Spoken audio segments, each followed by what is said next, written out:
beautiful friend. Welcome in, ladies and gentlemen, boys and girls. RFK Refugees podcast. No normal music until DC United decides that they want to play good soccer. Soccer that makes us feel happy. Soccer that makes us feel joy.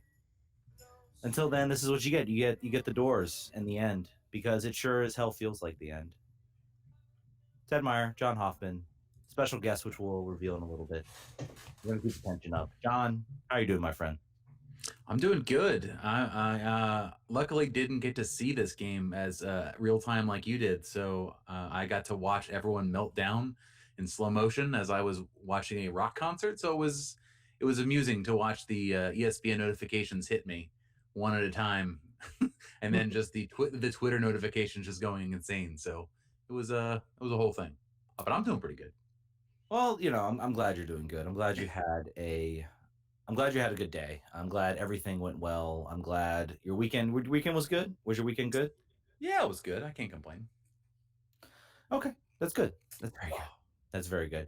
Let's introduce before we get into the crap that was DC United's game versus the wonderful. By the way, guys, new call-in button here. The lines are not open yet. We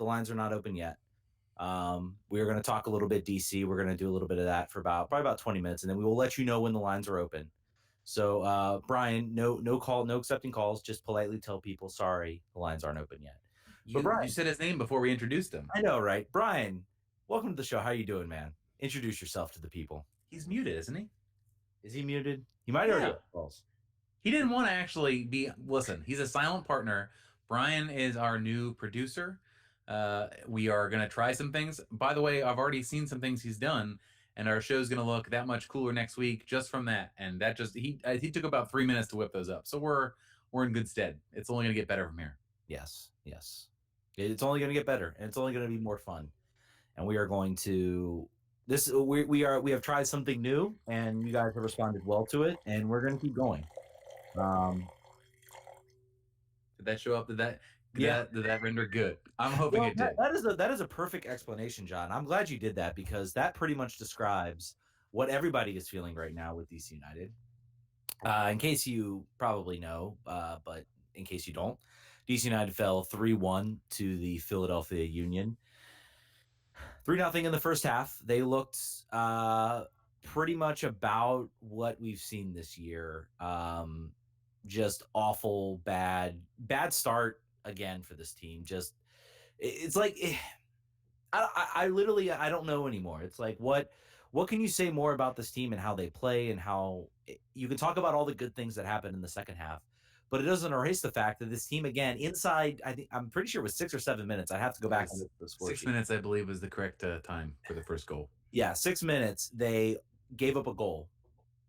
They gave up a goal to start the game against Philadelphia.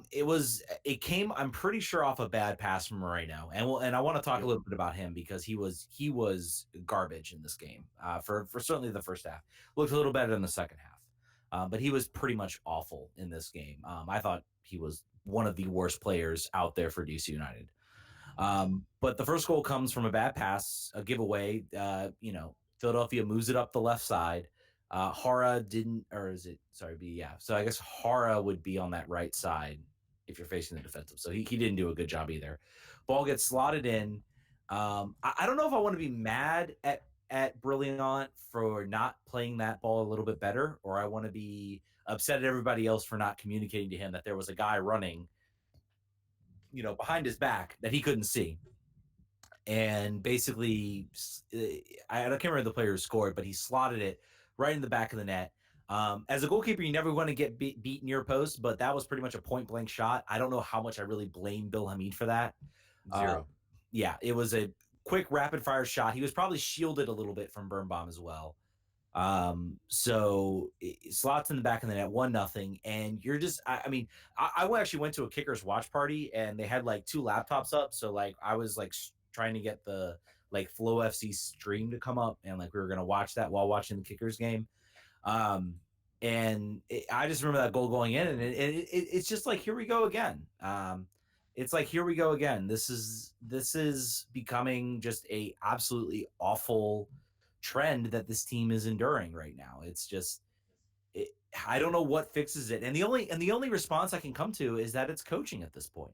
This team is more talented than to give up a goal 6 minutes in, against the against any team really. This team should be more talented enough to be better than that, and they're not. And they're giving up goals early. They're putting themselves in a hole.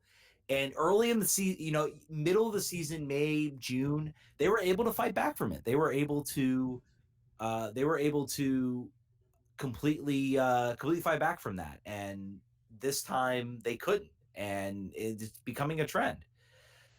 I don't know, John. I know you didn't watch the game, but I'm sure you saw some highlights. I'm sure you saw I your. did. And how are you feeling right now?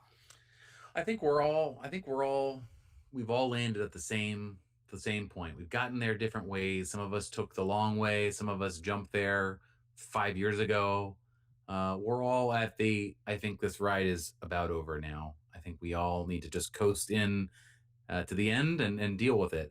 Uh, if you listen to the post game comments by Paul Ariola about, I think Pablo was putting everybody on the spot saying, "Did you feel prepared for this game? Did you feel like tactically ready for this game?" And the pregnant pause that Paul had, it felt like about 20 seconds. It wasn't obviously, but it felt like a long time. It was just he asked the question. He was like, "Yeah, we were prepared." so and he said, "There's only so much I can do. I can only worry about my own play, and I'm not finishing, and I'm not doing the things I should be doing. So I need to get better at that." But uh, so he had comments like that. Birnbaum has no answers. The team, you know, we don't have any. I mean, they're not blowing up at each other on the field anymore. They've calmed that down a little bit since the last time they melted down.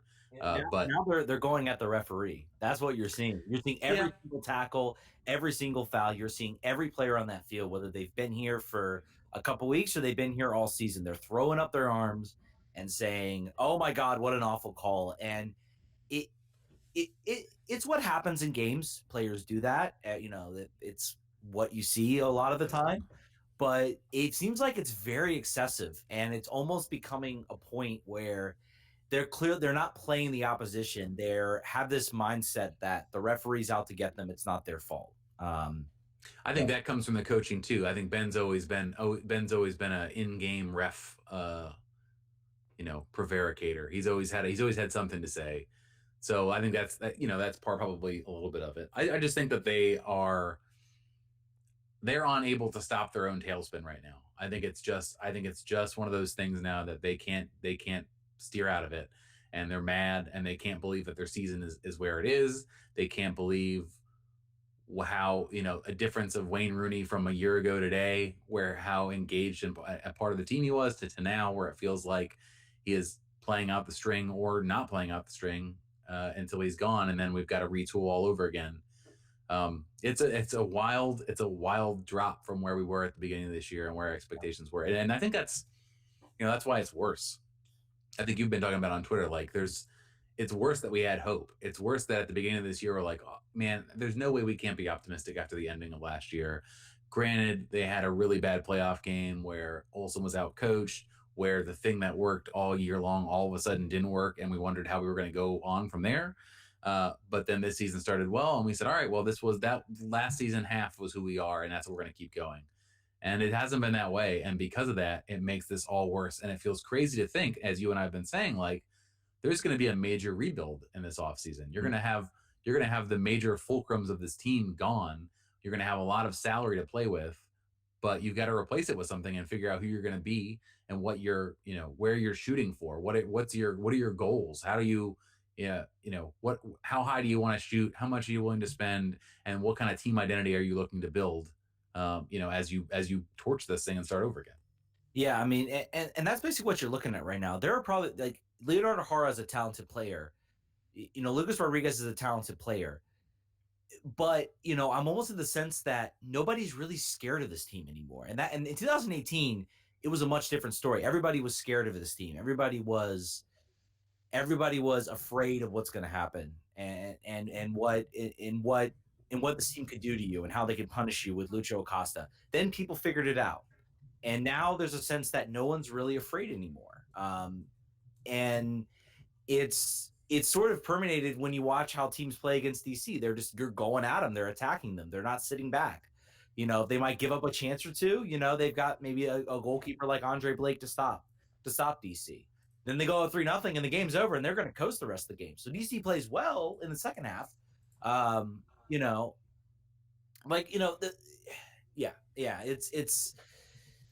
It's tough. It's rough. I mean, I wanted to sit here and talk about. I thought Alejandro Moreno played probably his worst game.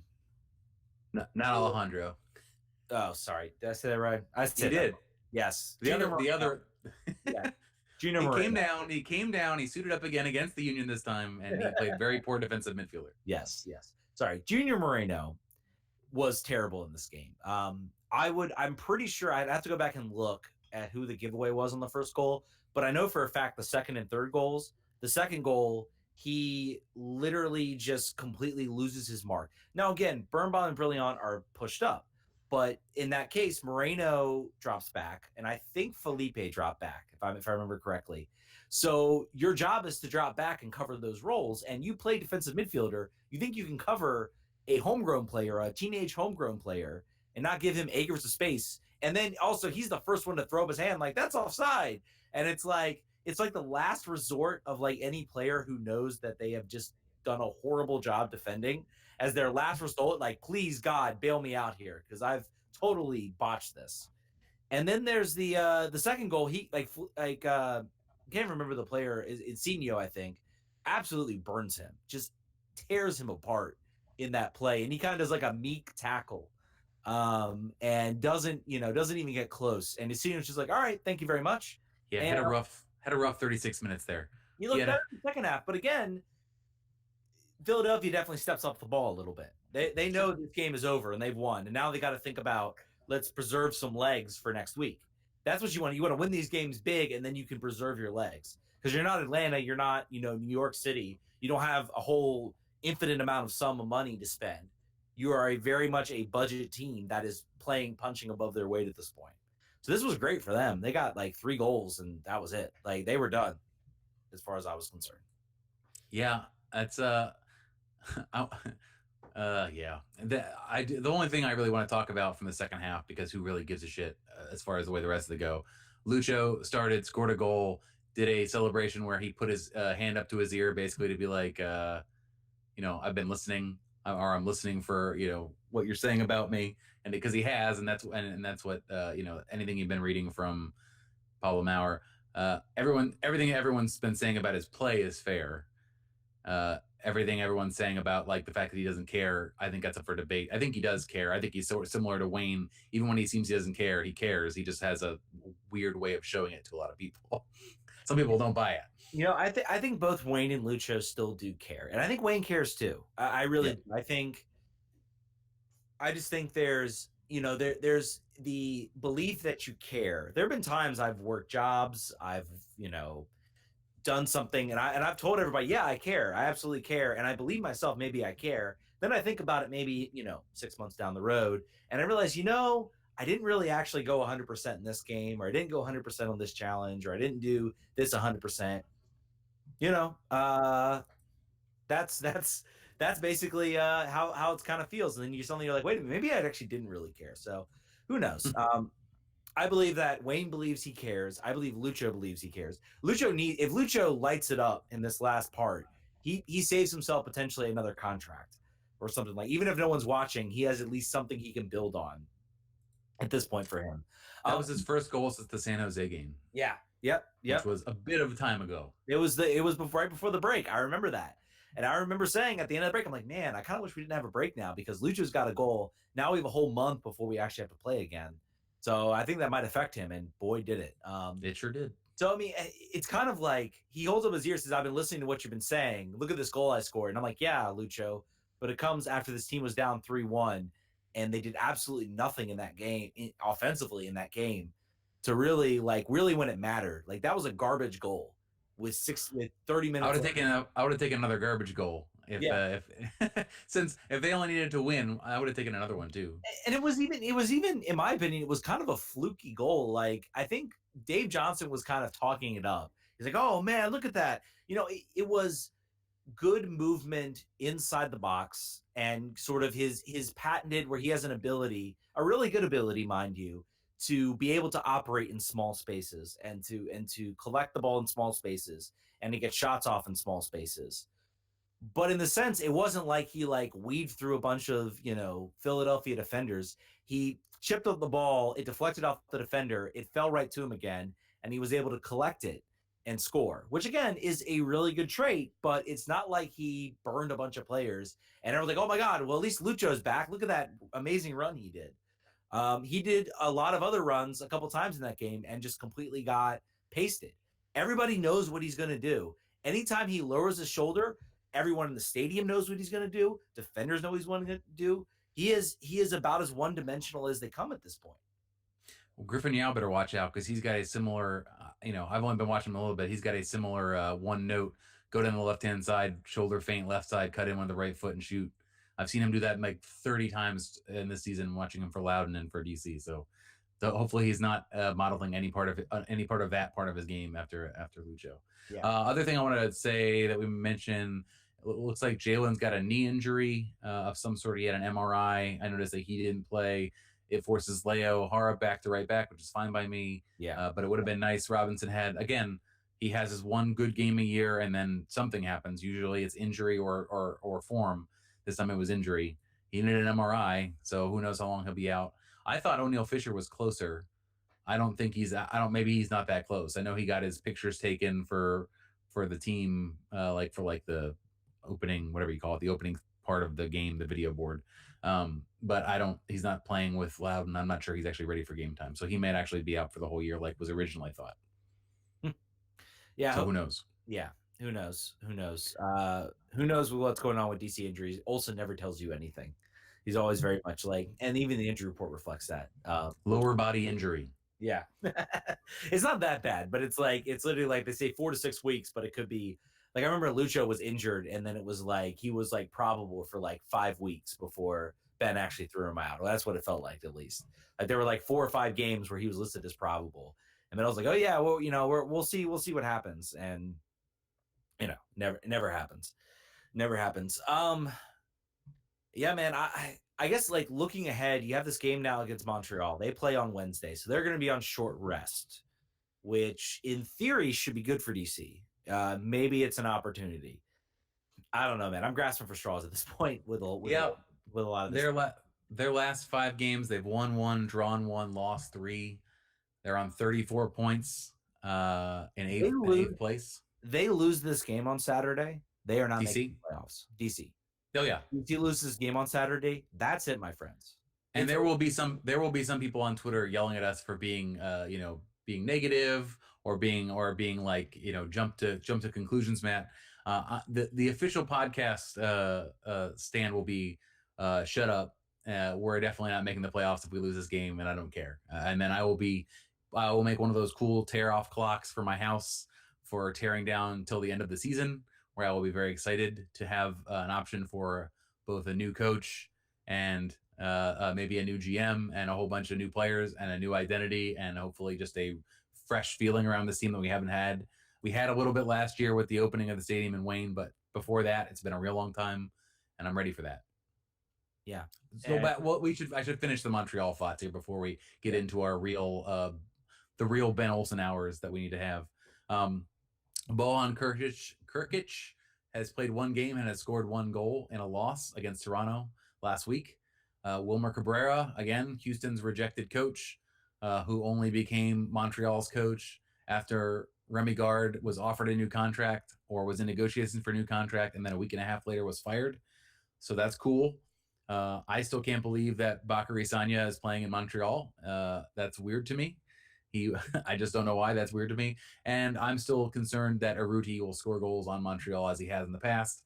He is still somewhat of a scary source. So Krkic and Urruti are likely to score goals against Montreal. It's just a matter of how many we score against them. That's my bad feeling. And Rudy's not having that great of a year, but Still. yeah, he's scary. They're 6-4-2 at home, which is, I think, at this point better than DC's home record. I don't have it in front of me, but I think it is. And I remember at the beginning of the season, our away record was really good. I think we were 4 wins, 2 losses, and a draw, I think is the way we started, or 1 loss and 2 draws or something. And it was like the best in the league away for him. And then since then, I believe we've won no more away games since that, at that point in the beginning of the season. I think we've won 4. So it's been bad, guys. I don't know if you know this. The season, it's not been great. It's bummed me out a lot. Do we want to? So let's open up the phone lines. Yes. Does that sound good to you? All right. So hit the number below. I'm gonna work through. Go ahead. 202-905-0454. New number because we had to change some things up a bit. So open up the phone lines. Give us a call. You will listen to Brian's voice. You will be the first to hear Brian's voice. You get to tell all your friends you heard Brian's voice before everyone else. If you better use your real name. You better use your real name. If you do a weird voice, you're not getting on the line. If you use a normal voice and then use a fake voice on the air, your number will be blocked, and we'll just talk to ourselves. I just want to get some quick things here from the chat. Joel Marchant says, so putting aside results on the field, can we talk about all the other things DC is doing badly? Currently, they are easily the worst sports experience in DC by a massive margin. Okay. I don't imagine they're worse than the Redskins from a sporting experience. FedEx alone will knock them down 100,000 points. Also, their general roster, also everything else about the Redskins. So I'm going to put that one number 1 with the bullet, and it's not close. And then I think, where would it go after that to you? Would you say they're second worst? Would you say they're third worst? The Nationals have gotten better. So from the performance perspective, they're still not having a hard time selling tickets this year. There's $10 promo tickets on the front page of everything. But it's not really a bad experience. Baseball is what baseball is. I don't know. I think that they're doing a lot of things that hurt the long-term fans' feelings and hurt the connection to the team. And the tickets are probably too expensive, and the food comes out slow. But I think overall, I don't know. I think they're about in the middle. I think they're right in the middle. Granted, I'm not there every week, I guess, and I do things before the game. I haven't really actually messed with the food at all this week. Now, I remember when I went the first time and I got pupusas, the line was really long, and that took a minute. They've gotten worse too, by the way. Pupusas. This is the John Hoffman alert. Pupusas have gotten worse. Okay. I know that you're with me. Hit me up on the chat if you agree with. Give me F's in the chat for bad pupusas. Go ahead. I just feel like worse is prescribing that the experience is bad. I still think going there to watch a soccer game, to view a soccer game, and to no matter where I'm sitting in that stadium, I never worry about where I'm sitting in the stadium. I pick the seat that either makes sense to me or looks cool. I just go and I sit and I watch a soccer game, and the sight lines are incredible. Just comparing to what we had at RFK. And even if I was sitting in the supporters section with the giant flag waving, I could still be able to tell what happens on the field. I could still cheer and tell what happens on the field. I could still do all of those things. So the experience I judge it by is like, how cool is it to how okay is it to get there, and how much am I going to enjoy the game? Everything else, like, beer, food, things like that, are kind of secondary in my mind. So is it a better experience than Nats Park? I don't know. I've never been to Nats Park. I don't think I'll ever go to Nats Park. No, we're gonna go to a game, Ted. It's gonna happen. Okay. If you invite me to a game, John, I will go. All right. I already know that I've been to a game at FedEx Field back when it was called Jack Kent Cooke Stadium, and it was a horrid experience. Never going. Ted's old, y'all. Ted's old with that one. I was with my dad when I was young, basically. Whatever, old. I've been to Capitals games a while. It's been a while since I've been to a Caps game. Tickets are kind of expensive because there are a bazillion freaking dollars to buy a seat in the last row. It's what happens when you have a good seat. I will say that I'm hopeful this offseason. I think they've got some new people in charge. I think the problem last season was that they hadn't hired everybody that they needed to hire to actually do some of the things that they talked about. Is it necessarily good that they did that? No, absolutely not. I have issues with how the kickers advertised this season. But is it good that they at least maybe recognize some things were done wrong? And now they're trying to at least work to correct them. And, I've talked with people who spend a lot more time communicating with the front office and talking with the front office and talking about certain things. And they're all telling me the same things, like the team is trying to do things right. We just need to be patient with them. And I know it feels like it's been a year, F that, it's been a year. I'm not going to be patient with them anymore. That's fine. I understand that sentiment, but I'm willing to give them this. If nothing happens this offseason, if it's they gotta communicate, Ted. They gotta say this to like the public. Yeah. Anyway, I think we have our first caller here. Yes. So producer Brian, work your magic. Yes, bring him in.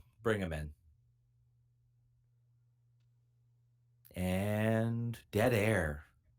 This is first trial here. Yes. We're going to have Greg on the line to talk about Gregory to talk about the Washington Spirit game that he attended at Audi Field, which was probably better than what we are talking about with DC. Probably, definitely.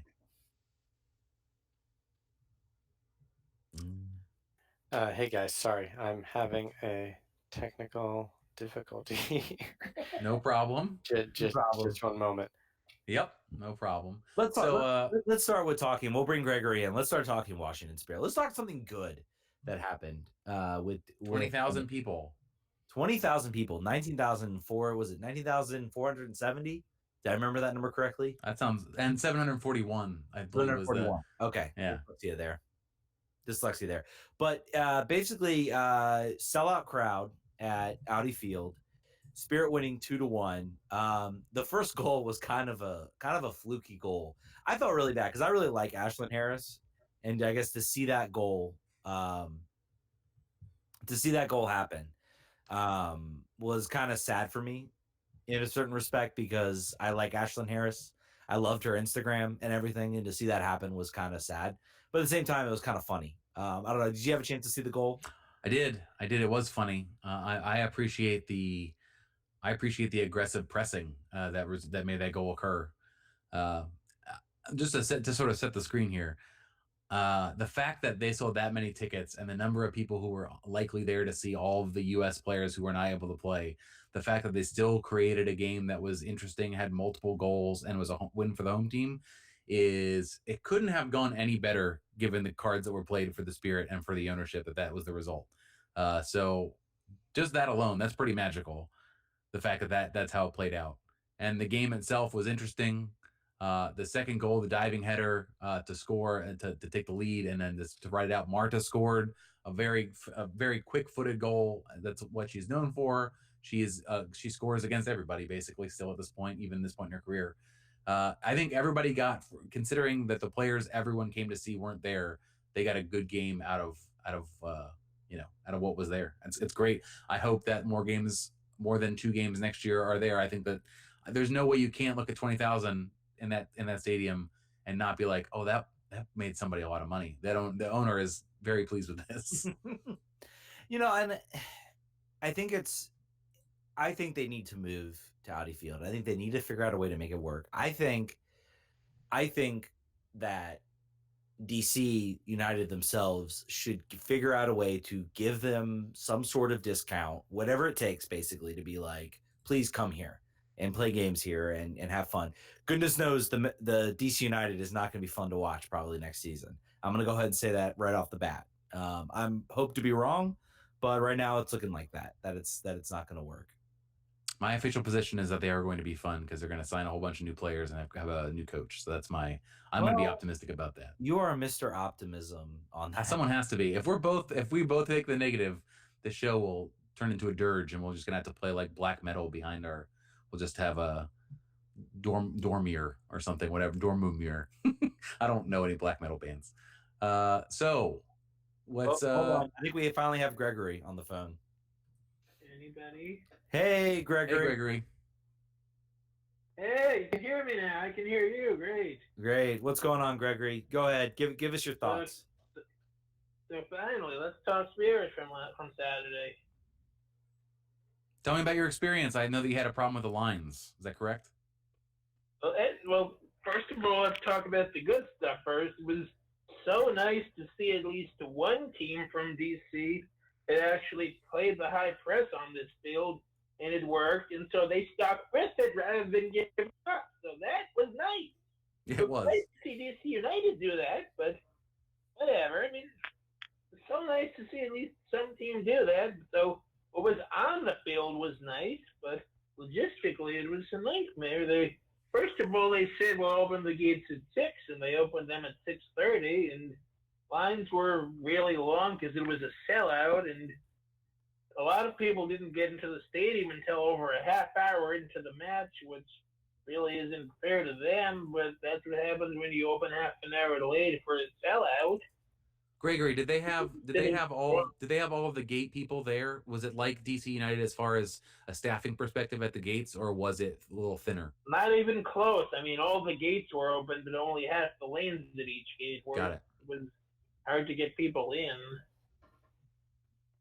Yeah, I had heard a lot of reports about that. Sellout and sorry.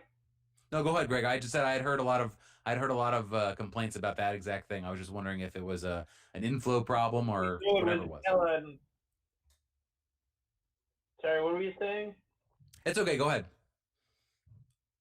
I mean, you'd think they'd know it was a sellout and plan accordingly, but like I said in the comments, like you were touching on earlier, I mean, the logistics at Audi Field, whether it's for a DC United game or something else, is absolutely terrible. It seems like the staff don't know what they're doing half the time. They don't even know what the other staff are doing. Like one staff will give you one answer, the other will give you a different answer and yell at you for doing the thing the first staff member said. And really, I don't know if it's training, if it's DC United's fault, if it's staff's fault, whose fault it is, but logistically, it's really bad, and I don't know.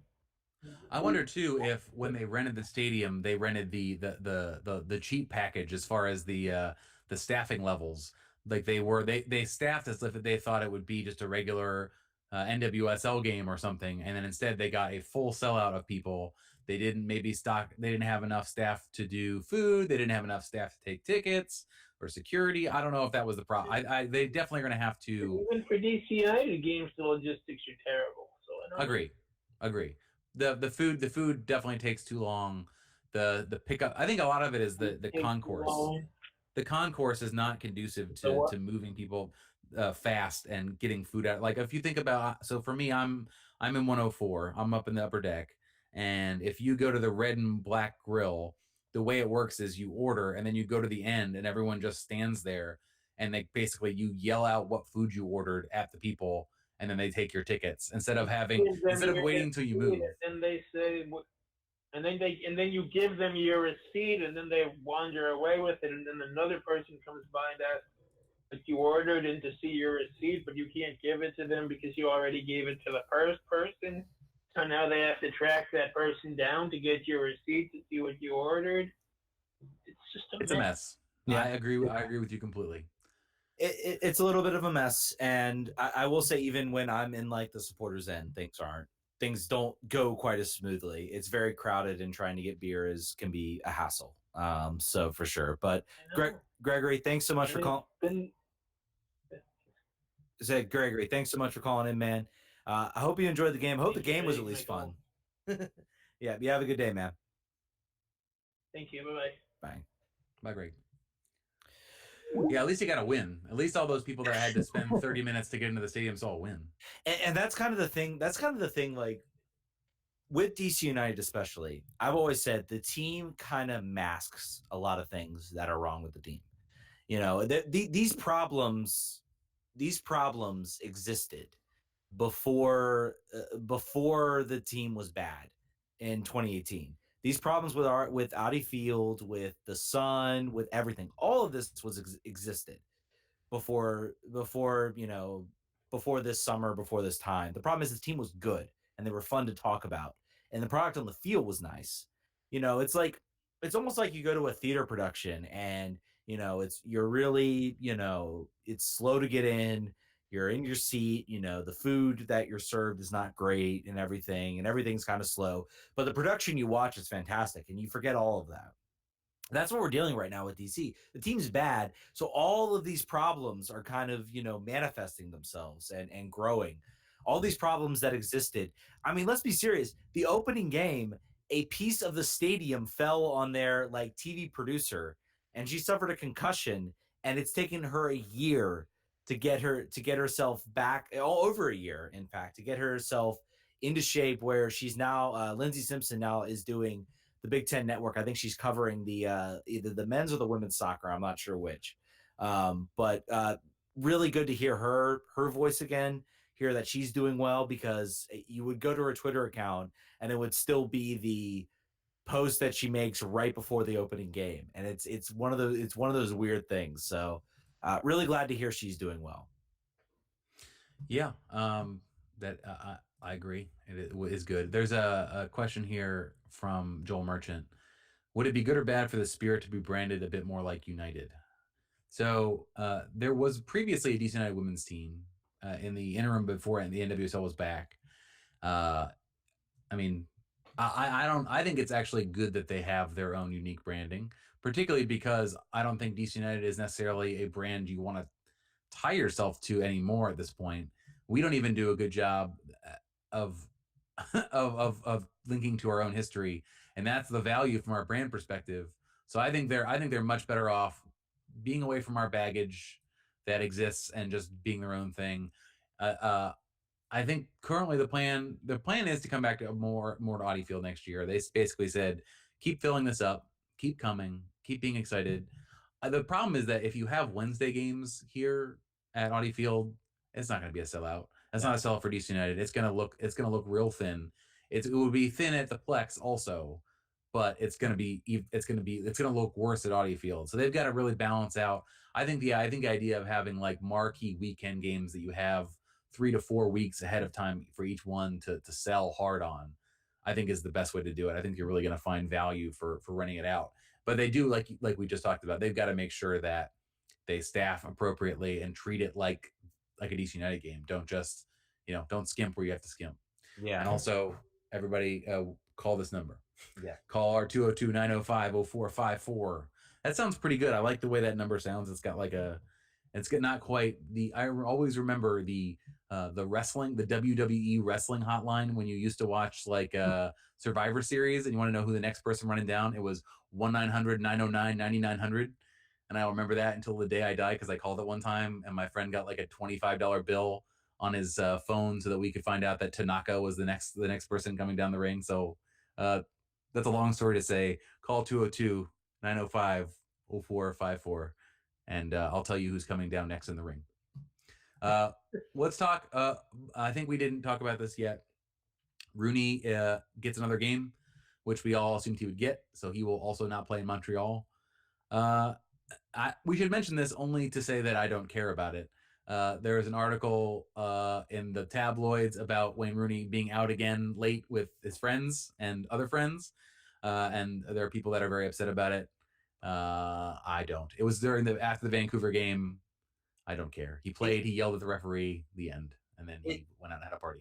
It's bad timing. I mean, there's no question about it. It's certainly bad timing. It's the sense that people are getting the impression that he's done. You see him complaining, yelling at referees, see him getting a red card. People act emotionally sometimes, and even I've started to question whether he's done until I see him actually display it, I guess, in some sort of manner where he's yelling at the coach. He never yells at Ben Olsen. It's always the refereeing. It's always, I'm going out on a fire burn. He's yelling at the situation of having to fly. But I think I don't want to believe, I guess, that he's done yet. He might be, but I don't want to believe that he's done yet. And images like that, I think, are just bad timing. They don't indicate anything. He did this in preseason when he was in Orlando and he was caught.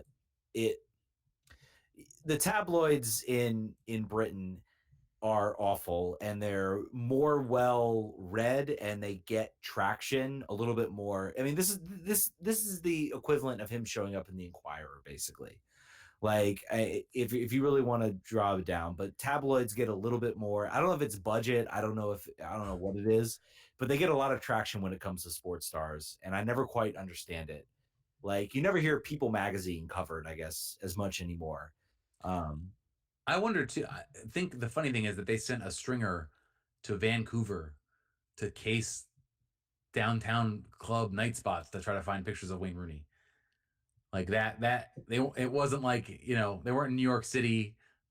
They weren't anywhere close to anywhere where these guys work or live. So there's no hiding. You can't get out of there. You can't. Get used to it, folks, because it's not happening for a long time unless they sign Mesut Ozil. And even then, I don't know if it really happens. Wayne Rooney has a following, I guess. He's English, so that's kind of where the following comes from.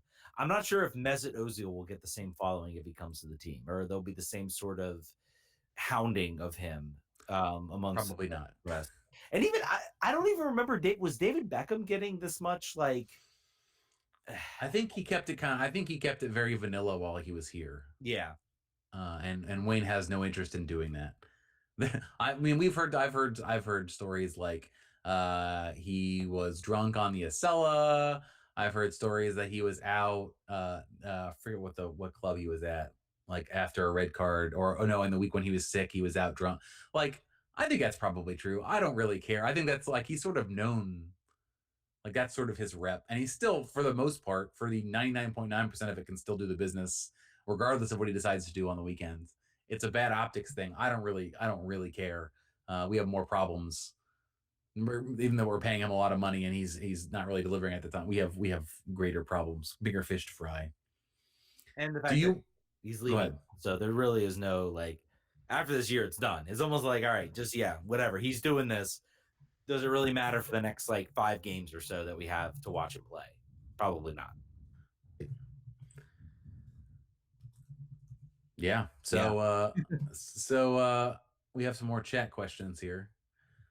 I think I'll just let these live, and if you want to comment on them, you can. If not, you don't want to. So if you've been following the political speech policy thing, there was a game between Portland and Seattle where the Portland they were in Portland, right? Yes. The fans, the Timbers Army, and the other supporting groups have said that they would not sing, play drums, or do anything else until the 33rd minute to protest the political speech policy that the Timbers announced, which was basically to say no political speech of any kind. The iron front symbol is considered a political statement, which is the symbol representing anti-fascism. And the result, you've been following, if you've been listening to the show, we talked about it a few weeks ago, and I think we said at the time, likely MLS would just crack down on all signs or all sort of sentiments, and that is what they did. Even though the teams exchanged, I don't know what you call those things, those little flags before the game saying, against racism, against fascism, united, and they all like grouped together, which was very much like them trying to figure out a way to contort themselves into the position that Timbers Army wanted them to take. I don't think that they were happy. I don't think that they were made. I don't think that was enough for them for 99.99% of them. I think that this is going to continue to happen. I think it was Kim McCarthy was talking about on Twitter. The league has been marketing itself to suburban or urban millennials who, for the most part, have a political ideology that would, granted, there's exceptions, I don't want to generalize, but generally, if you think of like the median person that they're targeting, anti-fascism, anti-racism would be a thing that they would vociferously support and not see as an inherently political statement. It's not like I'm for taxes or against taxes, or it's something a little bit more foundational, I think, for those folks. So the fact that they targeted this group forever to build the support and build the fan groups that they want to market and they want to have on TV and all their commercials, and then they run up for the first time between them and what those actual feelings are, and then wanting to express those, they are like, whoa. Republicans buy shoes too. Some families are upset by this, so we're going to say you can't do this. It's a tough line to cross. I think if we've learned anything about supporters groups in MLS, they're stubborn. They're not going to let this go.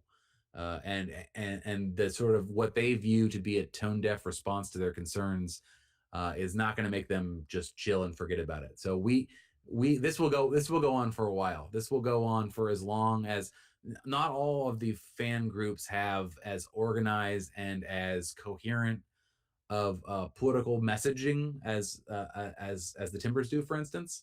Some of them do. Some of the teams actually have the opposite problem in their fan groups, but it's not going to go away. The league is going to have to figure out a better way to square this, because it's not like they're going to ban Timbers Army from being a club. It won't be worth that. They've got to figure out a way to explain. The problem is, their problem is one that society holds right now. Saying you're anti-fascist is a struggle for some people, because they can't define fascism, or they don't agree with your definition of fascism, and to them it just means you're against the things you don't like, and the things you don't like you're calling fascist. I think that's probably the nature of the disagreement on the other side of it, or that it's a violent group or whatever. But it's a challenge. It's a challenge to explain that to people that don't want to hear it or don't want to understand it. And the public at large can't do it, and MLS is going to be forced to do it themselves. And I don't envy them for that particular part as a business. So I think there were several ways that Don Garber and MLS bungled this whole thing.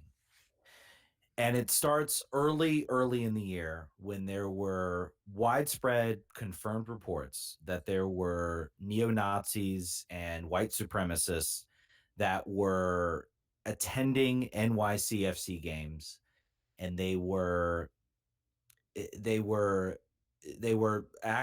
active part of that field. And maybe the people in the stadium, I don't want to blame the people in the stadium, maybe they didn't know, but there was, widespread, there's pictures on Facebook of these people. These people are neo-Nazis. There was even a post, I think, of a sign that they had brought, and they had displayed it, and someone's like, that's a neo-Nazi sign. Here's showing this is a neo-Nazi sign that they are displaying in your stadium. Don Garber was asked about this. His response was one of the absolute worst responses he has ever given in any interview I have ever heard in my entire life. Basically to the effect of, I don't want to regulate what's in people's heads. But every single person in the supporters group, every single fan of MLS saw that response, saw what was going on, and we were all outraged. I was upset by that statement. I have been somebody who has supported the business decisions that Don Garber has made for this league. This league was nothing before. This league was on the fringe of going down before Don Garber stepped in and made some very smart business moves to get this league where it is today. You would not be having Atlanta United buying seemingly every player in South America for $15 million. That would not exist if Don Garber didn't make certain moves he made early on to get the league on a solid footing where it could grow from there. That being said, he absolutely bungled that statement. And I think it's kind of propagated now that a lot of fan groups are like, we need to step up. We need to make a statement about this. There are white supremacists. There was an incident in Seattle where white supremacists tried to gain access to a bar, tried to come in, and it was very clear what they were trying to do. They were trying to instigate an attack, instigate violence amongst the fans. They were very clearly trying to do that.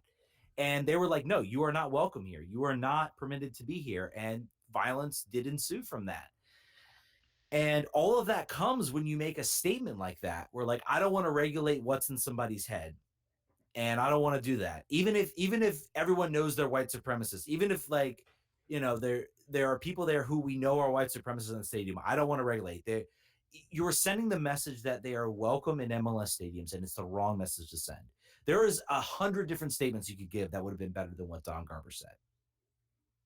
That leads us to what's going on right now, which is a lot of groups like the Timbers Army, in Seattle, in Atlanta, in the amount of the gun violence attacks that were in Texas also has sort of played a role in this. That there's this idea that they put out the statement that said they decided that rather than saying, sorry, we made a mistake, We do not want people who have white supremacist beliefs. We are a group that is inclusive. We want we want people who believe in the idea that everybody should have the same act of equality of all the things they do their goddamn advertisements about. And they just decided that, well, here's how we're going to respond to that. We're going to say no political speech at all. We're just going to cut it all out. The white supremacists, and then we're going to loop in, Iron Front and Antifa and stuff like that. And they put out, and I think it was the Timbers that put out a statement that was basically quoting right-wing talking points about sort of the anti-fascist movement. And I have no trouble saying that. I mean, they have labeled this idea, I think, to try to seem like they're very neutral, and they have alienated a lot of people who are their fans, people who showed up before this league was anything, people who showed up to DC games, to New England games, to people who show up to Atlanta, and they're completely misjudging what their fan base is. And the example I use of a fan base that of a league that gets it really is the NBA. They let a lot of their players come out, do statements, do very political statements when Trayvon Martin was killed and things like that. They let their Eric Gardner as well. They had I Can't Breathe. I think LeBron James had a shirt that said I Can't Breathe. And like Comic Sans. Yeah. if you remember that. Well, it makes you remember it more from what I've heard. Sure, that's true. That's a good point.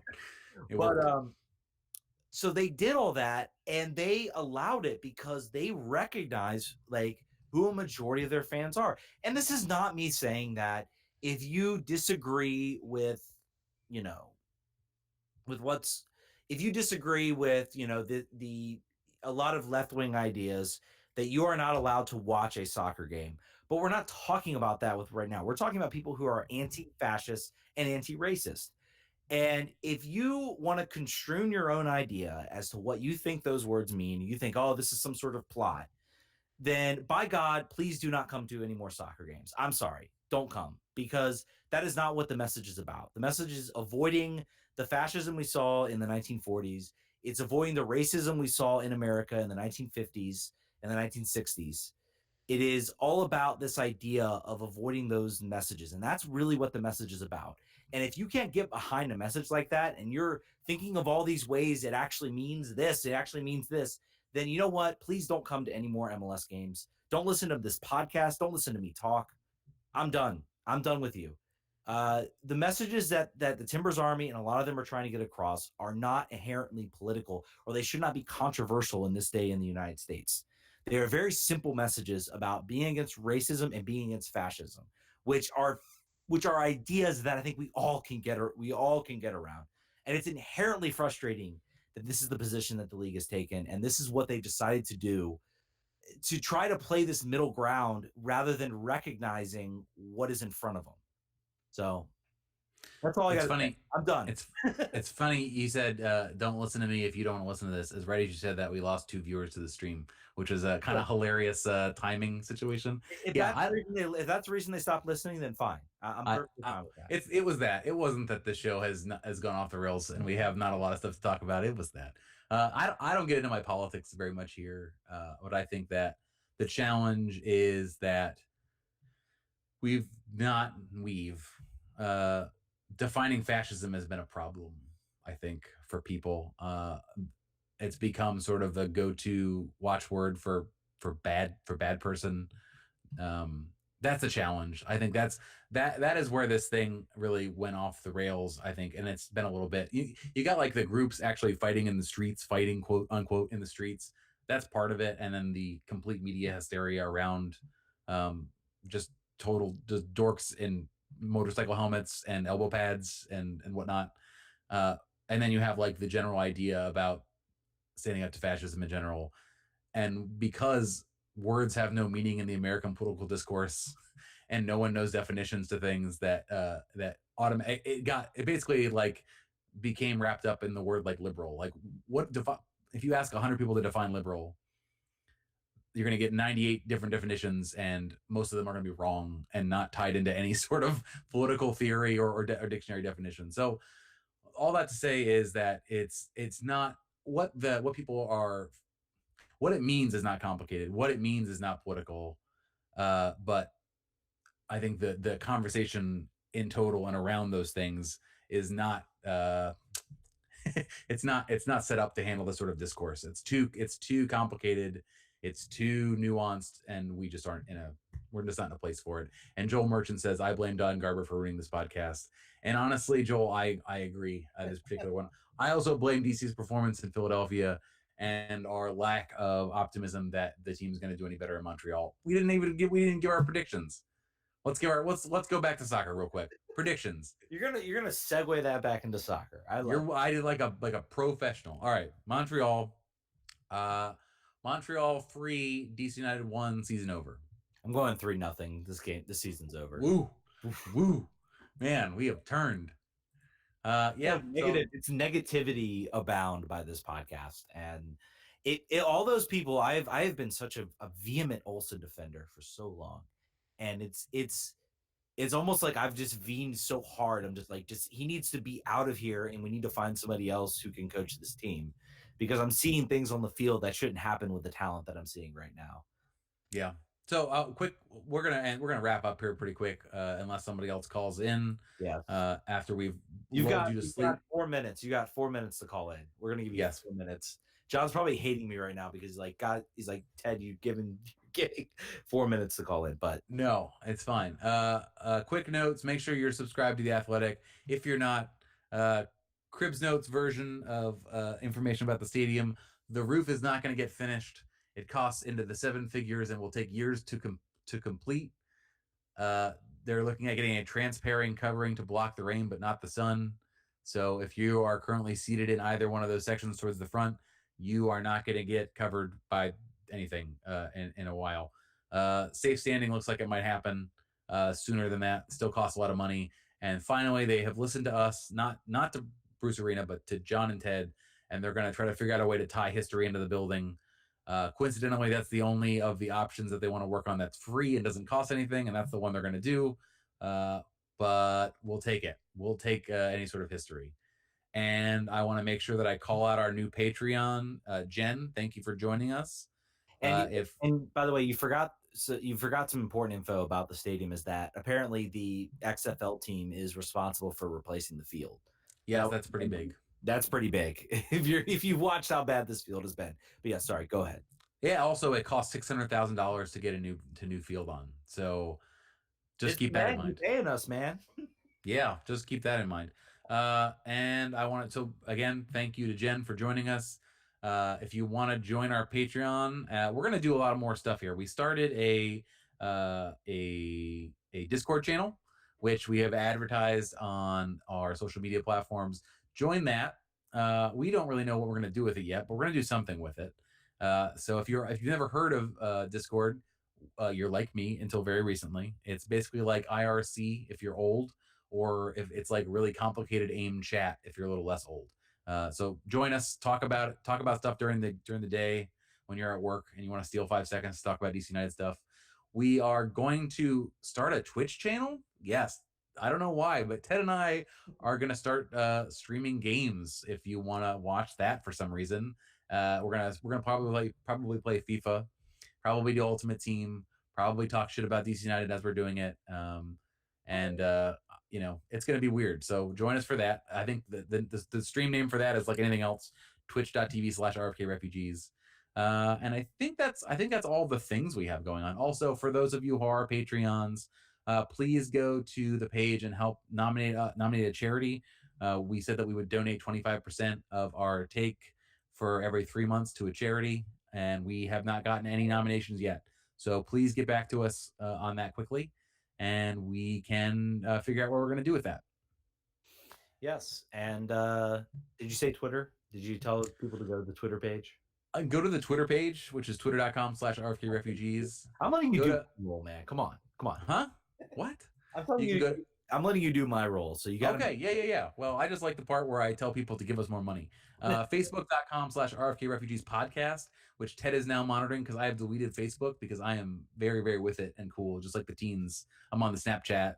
I'm on the Discord. I'm not on the Facebook. Also, we're trying to figure out ways that we can stream this show on multiple channels at once. Not everybody uses YouTube, but some people do. So we're gonna try to Facebook suggestions, anything. Just yeah. where you want Holler to at us. from. Yeah. We're gonna still do the podcast. Obviously, that's number one. The name, our podcast is literally in our name, but we want to do other stuff too to make this more interesting and more interactive. So do those things. Yes, and thank you all again so much for listening. You've been listening to RFK Refugees, and we will catch you all next week. Vamos. Vamos.